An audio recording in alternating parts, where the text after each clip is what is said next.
Story BD, je suis Sandrine et aujourd'hui on se retrouve avec une nouvelle vidéo. Alors, ce n'est pas des éditions originales, c'est des rééditions. Ça fait longtemps, ça fait même en nombre d'années que je les cherche en édition originale. Malheureusement, à chaque fois que je les trouve, ils sont très chers et pas forcément en très bon état. Parce qu'à cette époque-là, les BD n'étaient pas aussi bien faites, donc les pages se détachent facilement. Donc du coup, je les ai achetés, je me suis fait plaisir, un petit peu trop d'ailleurs. J'ai acheté Les Passagers du Vent. Donc j'ai acheté les 1, 2, 3, 4, 5, les 5 premiers tomes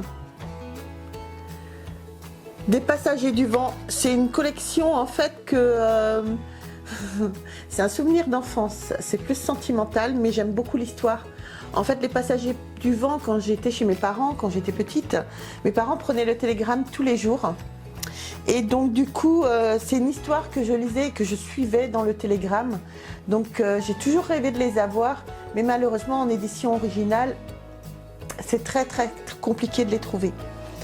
Donc Les Passagers du Vent de François Bourgeon. Donc je vous parle tout de suite de l'auteur et on se retrouve tout de suite après ça. Donc François Bourgeon est né le 5 juillet 1945 à Paris. C'est un scénariste et dessinateur de bande dessinée français. Il est l'auteur d'œuvres renommées comme Les Passagers du Vent, Les Compagnons du Crépuscule et Le Cycle de Siane, qui lui ont valu plusieurs prix et distinctions. Les Passagers du Vent, donc une saga maritime se déroulant au XVIIIe siècle, qui fit de François Bourgeon le maître de la bande dessinée d'aventure d'époque dans les années 80. Donc le tome 1, vous avez La fille sous la dunette. Donc vous avez le tome 2, c'est le ponton. Vous avez le tome 3, c'est le comptoir de Judas. Vous avez le tome 4, Le bois d'ébène.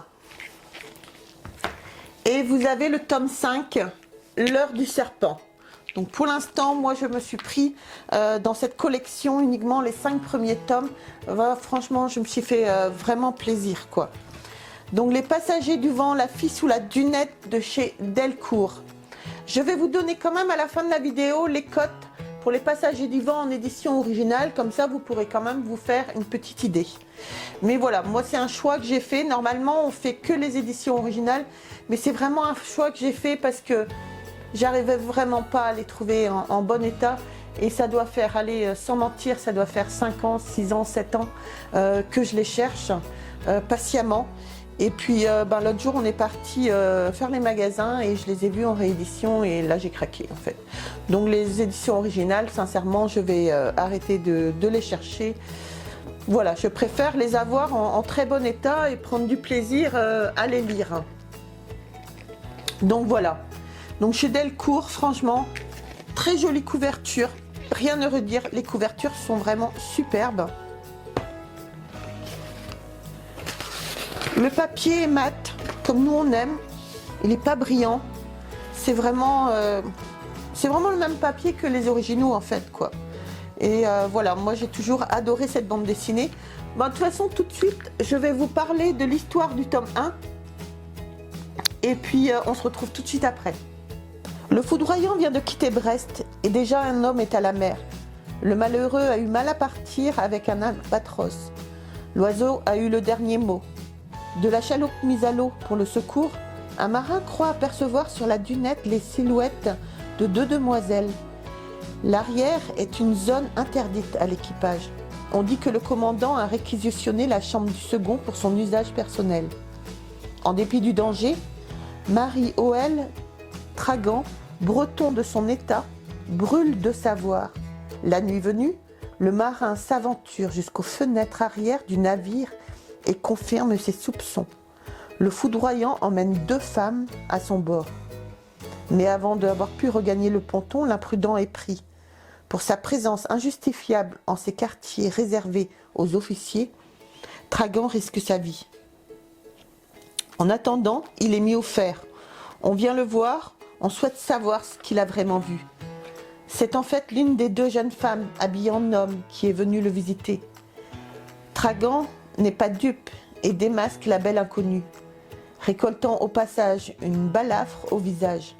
Quelques heures plus tard, c'est la grande cale qui attend notre héros, en un supplice terrible dont peu en réchappent. La pratique a en théorie été interdite, mais en mer, le capitaine reste seul maître.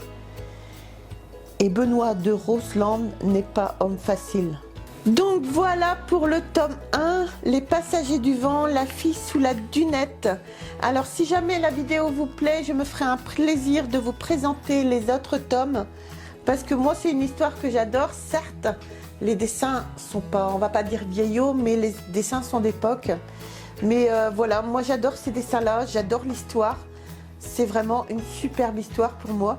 Et puis ça me ramène beaucoup d'années en arrière quand j'habitais chez mes parents et que je lisais ça dans le télégramme tout court. C'est vraiment un bon souvenir d'enfance et moi j'ai toujours adoré ces BD. Allez, je vais tout de suite vous donner les cotes pour Les Passagers du Vent, mais en édition originale, ce que moi j'aime pas, je précise bien. Donc voilà, alors j'ai pris ma petite Bible des collectionneurs, ça c'est vraiment une Bible des collectionneurs. On va vous faire bientôt une vidéo justement sur ça. Donc c'est le BDM, celui-là est de 2023-2024. Ça paraît tous les 2 ans et on l'achète voilà, pour voir les cotes que prennent nos bandes dessinées. La valeur qu'ont les bandes dessinées. Mais de toute façon, avec Jérôme, on a prévu de faire une vidéo justement sur le BDM. On se fera un plaisir de vous expliquer ce que c'est. Alors, Les Passagers du Vent, la fille sous la dunette. Donc, à savoir que c'est les éditions originales et qu'il faut qu'elles soient en très bon état. Donc, le tome 1 qui est de 1979, La fille sous la dunette. Donc le dépôt légal est du premier trimestre 1980, donc il est coté 90 €.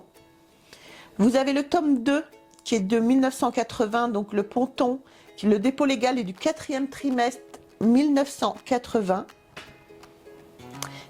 et coté 90 € également.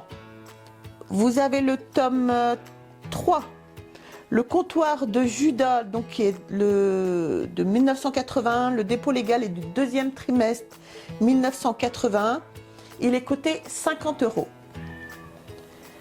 Le tome 4 de 1982, L'heure du serpent, donc de mai 1982, est coté 30 €. Vous avez le tome 5, Le bois d'ébène, donc qui est de 1984, de mai 1984, qui est coté 20 €. Et ensuite, voilà, pour les premiers tomes que moi j'ai, voilà. Voilà un petit peu les cotes qui ont quand même, ça a quand même une bonne cote, je trouve, cette bande dessinée. Mais voilà, tant pis pour moi, je préfère faire comme ça. Donc voilà les amis, bah écoutez, j'espère que cette vidéo vous aura plu. Moi ça m'a plu de la faire, voilà. Et bah écoutez, n'hésitez pas à me dire si vous connaissez justement Les Passagers du Vent, ce que vous en pensez. Et si vous avez la collection en édition originale ou en réédition, comme moi je l'ai faite cette fois-ci. Et puis voilà, bah, surtout on n'oublie pas les amis, on s'abonne, on like. On parle de la chaîne autour de vous, c'est très important pour la chaîne. Et mon chat qui fait des bêtises à côté.